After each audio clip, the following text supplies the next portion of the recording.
lot all day. What's happening in the music scene? Oh yes, well actually I wanted to do a little feature, a little review. We are recording this, so I wanted you to play you my latest track, and just get a little critique and see what you think of it. So I don't know if you stereotype as someone who likes Mendelssohn and Beethoven, a little Vivaldi in the Four Seasons. This is a bit more aggressive because I know you like a bit more an atmospheric track, but I don't know. It's on Spotify. We're looking over it. We can find it. I don't know if you found it. It's called Frequency on Spotify. You might want to skip through to a minute into it. What is this? This is track number. What? This is track number 16. Is it really? Yeah, number 16 on Spotify. Yeah, I just love to see what your honest opinion is. We'll just go from 1 minute into it. You got it? On Spotify, go from 1 minute, we'll play it, see what you think. We'll play the first drop, and then we'll go from there. If it comes through. It's a bit aggressive, but... Is it some sort of like Kerrang-based No, it's no. It's like a James Haskell set, this, isn't it? It's coming in a minute, ladies and gents. Yeah, I'll be with you. Here we are. There we are, well done. Very you. Very you.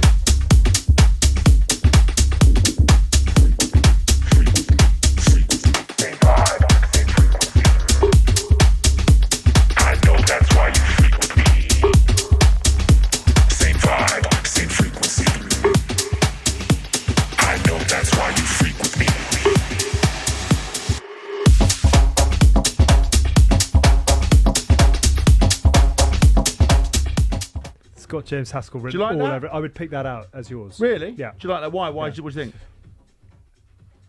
I think I am genuine. A lot of people say often, "Oh, yeah, what's Haskell doing? What's he having to do?" You are absolutely killing it. So I like slightly more atmosphere. I listen to a lot of Above and Beyond and that sort of like that type of journey.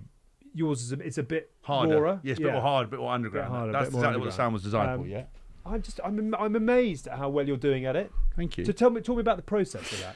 So the process behind that track was really interesting because I actually built that track out completely myself. So I made it myself. I sat down with an engineer, a guy called Dean Ramirez, who's brilliant and who tweaked a couple of things. And there's a vocalist, a guy called David Asal, who was I think they called him like electro poet or something like that. And he basically did the vocal.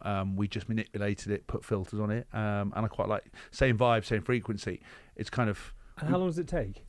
So that one in particular, so that was probably 3 days in total. If you looked at the time, just going back over the ideas. Again, a lot of dance music is kind of sampling other tracks and bits and pieces. But my favourite, a lot of the music I make is kind of, I want the percussion, if you were just to hear that, to capture your imagination. So it would just be like quite skippy.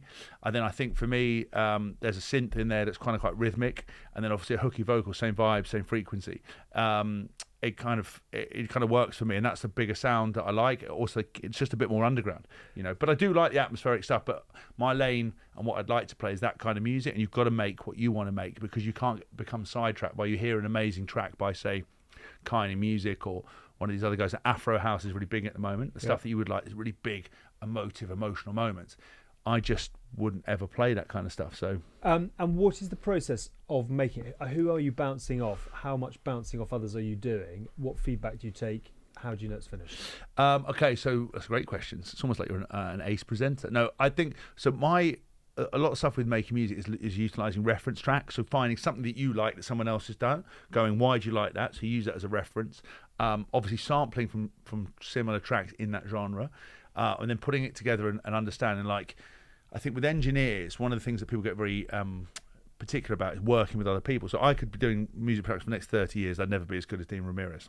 So I come with a track which I feel like is built. So that's 6 minutes, that track in total. You've got intro, you've got outro, you've got your two main breakdowns in there. You've obviously got the builds and the effects to create that tension. So it might be white noise, it might be using snare rolls, might be whatever it is. And you kind of all the processing that you put on the sounds to create that crescendo, and then it comes in. And basically, I would sit down with him, and he'd go, "Look, I don't think that sound choice is quite right there. I think maybe we could put some different hats in here. Actually, if we affect it this way, this would be quite good." And we go from there. And I would say to him, "Look, could you get a bit more kind of tension in the build-up?" And the tension might be, like I said, using reverb, might be all these other different elements. And so you kind of then, you never really feel like it's finished. And actually, the weird thing is with music production is you get sick of something because you listen to it on repeat for like 8 hours, on repeat. And then you sort of... You're numb to it. You're numb. Your ears switch off. So you have to step away and come back. And also that freshness from it can be a little bit tricky. But this track in particular, you make it, you bounce it, and you send it to A&Rs. And this was signed to an American label called Bite This. It's my first release in America. I want to DJ in America. You know, that's where I want to. What's what I want to do. And they really liked it. And they come back and you sign it, and you go, right, actually, you know, this was signed 6 months ago. This is the date we can put it out here. Then you start promoting it and filming it and filming content for it and whatever, and it comes out, and it either it goes well or it doesn't. But the really interesting thing about the music industry now, it's so much about the next project, because all it takes is one track to go mega. But there's so much music being released now that it's never been easier to make music. It's not that easy to make good music, and people's attention span are completely changing. So, and also there's so many different ways